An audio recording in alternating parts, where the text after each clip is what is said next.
Good morning, children. Today we'll see another episode of magnetic effects of current. Before we'll start, we'll just see what is magnetic field. The invisible area around the magnetic object that can pull or push another magnetic object is called magnetic field. It is denoted by letter B and it is a vector quantity. That means it has both the magnitude as well as the direction. The SI unit is Tesla.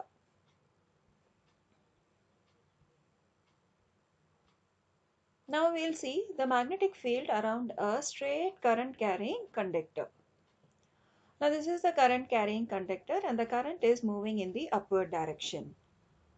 When we apply the right hand thumb rule, you can see in this the magnetic field lines are in the anti-clockwise direction.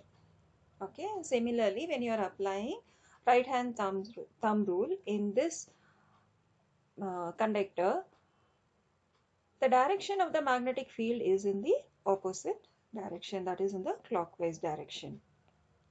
Okay, and you can see, notice that they are forming a concentric circles.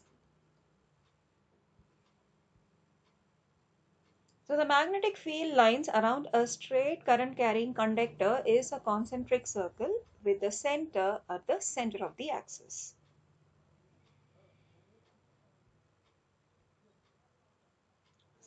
So this magnetic field is directly proportional to the current. So if the current is more, the magnetic field intensity is greater, it increases.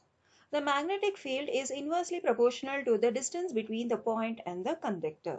So as you move away from the conductor, the magnetic field will decrease.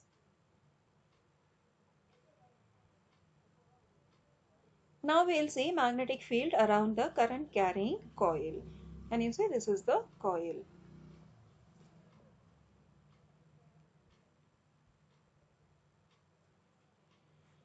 So at every point in the current carrying coil, you can see the concentric circles. The magnetic field lines are concentric circles at every point of the current carrying conductor of a circular loop.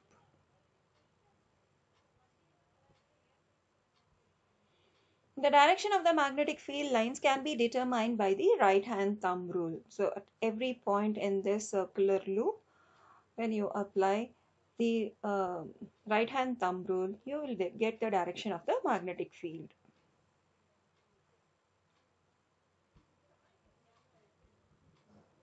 At the center of the circular loop, the magnetic field lines are straight. Can you see here? This is straight.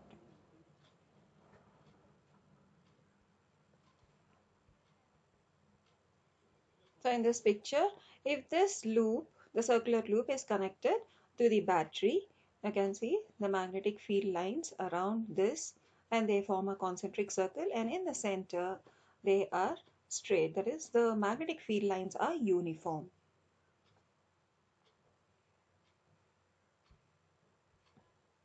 Now we'll see solenoid. What is a solenoid? Solenoid is an insulated wire wound on a cylindrical tube such that its length is greater than its diameter. So in this you can see there are many turns. These are the circular loops and the diameter. And if you compare the diameter and the length of the solenoid, the length is greater than the diameter. This is called the solenoid. Now when this solenoid is connected to the electric battery, this is a magnetic field produced by the solenoid. It is just similar to the bar magnet. So this also produces magnetic field. One side behaves like a south pole, the other side behaves like a north pole. And at the center, it is forming a uniform magnetic field. That is a comparison. Now this is the magnetic field around a bar magnet and this is the magnetic field around the solenoid. So when you compare, both are similar. But how will you find which side behaves like a south pole and which side behaves like a north pole? If you look at the current, if the current moves in the clockwise direction, that particular phase will behave like a south pole. If the current moves in the anti-clockwise direction, that particular phase will behave like a north pole of the solenoid. This is known as clock rule.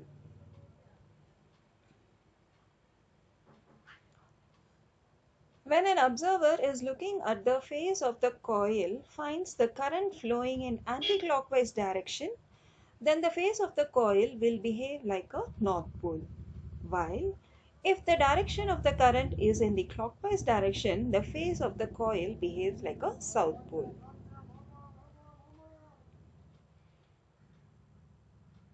So just like a straight current carrying conductor or a current carried by a circular loop, here also in solenoid also the magnetic field is directly proportional to the magnitude of the current. Here it is directly proportional to the number of turns in the solenoid. So here you could see two different solenoids. Here the number of turns in this solenoid is greater compared to this solenoid. So the magnetic field produced around this will be definitely more than this. So you can increase the magnetic field by increasing the strength of the current. Not only thus, by inserting a magnetic material inside the solenoid, we can increase the strength of the magnetic field. Here in this picture, you can see this is a solenoid and inside this they have placed one magnetic material. So when it is inserted, this behaves like an electromagnet. So electromagnet is a solenoid with a soft iron core. When the soft iron core is inserted inside the solenoid, it is called as a electromagnet. When you are using iron, then it is becoming a temporary magnet. When you are using steel inside the magnet becomes a permanent magnet. So this is the picture of the electromagnet. Now you can see the copper wiring is wound around a soft iron core. So by increasing the number of windings, you can increase the strength of the magnet. By increasing the current, you can increase the strength of this electromagnet. And not only this, by changing the direction, you can change the polarity of this electromagnet.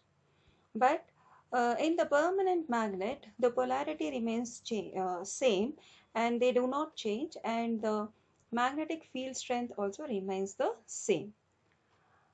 When you heat it or when you hammer it or if it falls down, it may lose its magnetic property.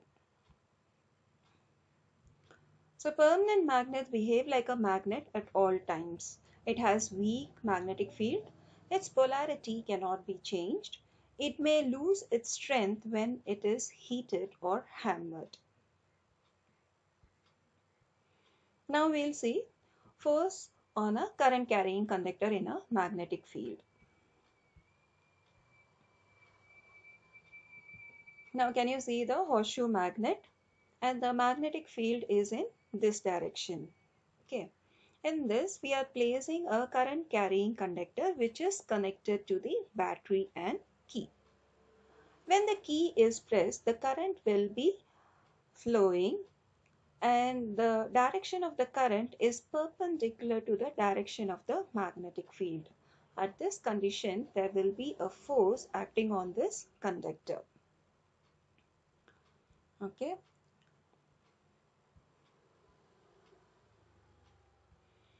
The force on the current carrying conductor. If the current carrying conductor is placed perpendicular to the magnetic field, that conductor will experience a force.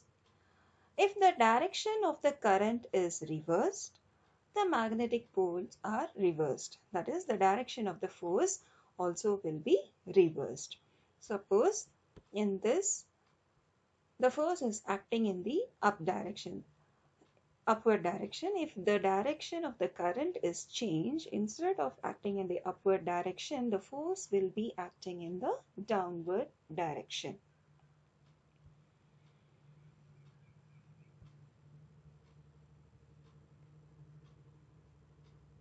If the current carrying conductor is in such a way that it is parallel to the direction of the magnetic field, then the force exerted on the conductor will be zero. Now we'll see what are the factors affecting the magnetic force. The force is directly proportional to the magnetic field. That is, F is directly proportional to the magnetic field, and it is directly proportional to the current through the conductor. So if you are increasing the strength of the current, the force also will increase. This force is directly proportional to the length of the conductor. That is, F is equal to ILB.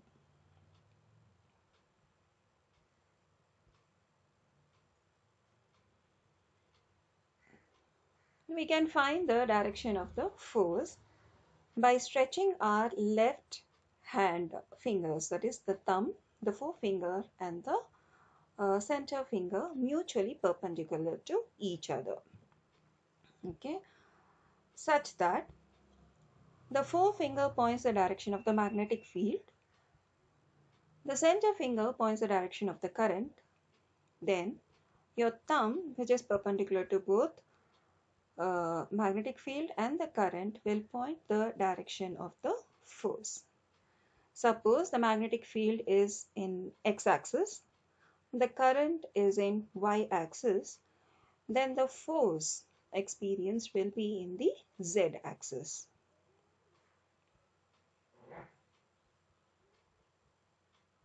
So according to Fleming's left-hand rule, stretch the thumb, forefinger and the center finger of your left hand such that they are mutually perpendicular to each other.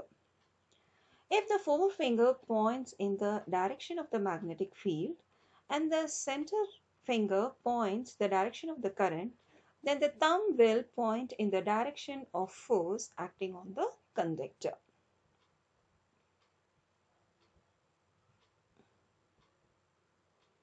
Now we'll see some uses of electromagnets.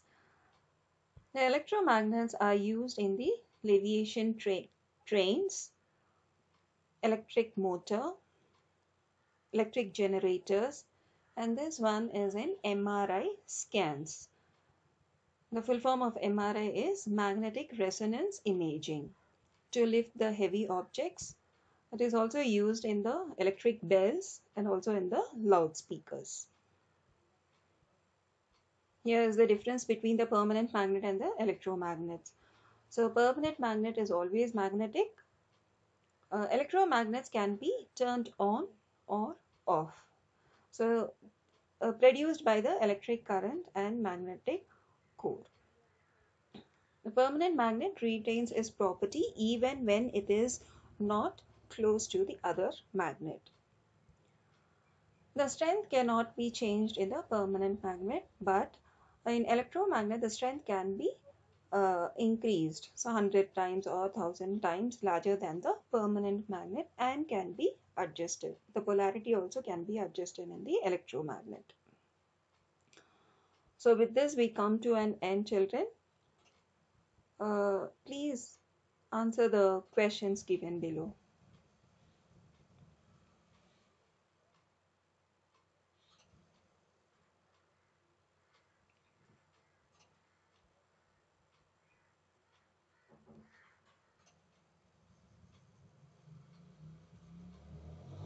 We'll see you in the next episode, children. Thank you.